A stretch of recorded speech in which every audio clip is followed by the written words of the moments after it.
labor lawyer, simulan na natin dun sa advokasya ninyo para sa mga manggagawa. Yes, two Ma'am Sen. hundred pesos na wage hike yung isinusulong ngayon, sapat na ba ito? Ano ba yung ideal na sweldo para sa mga manggagawa para masabi natin na okay yung buhay nila?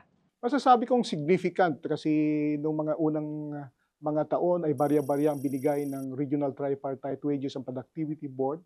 Pero sa palagay ko hindi ito sapat. Kinakailangan pang tutukan ang mga manggagawa sa pamamagitan, halimbawa hindi naman lahat legislated. Dapat ang mga manggagawa ay magsikap ding mag-organisa ng union para ma-empower sila na magkaroon ng collective bargaining ah, authority o maging collective bargaining agent ng mga manggagawa sa loob ng pagawaan para siyempre hindi lang minimum ang pinag-usapan, kundi maitaas din ang iba pang benepisyo at sahod ng mga manggagawa kung may union.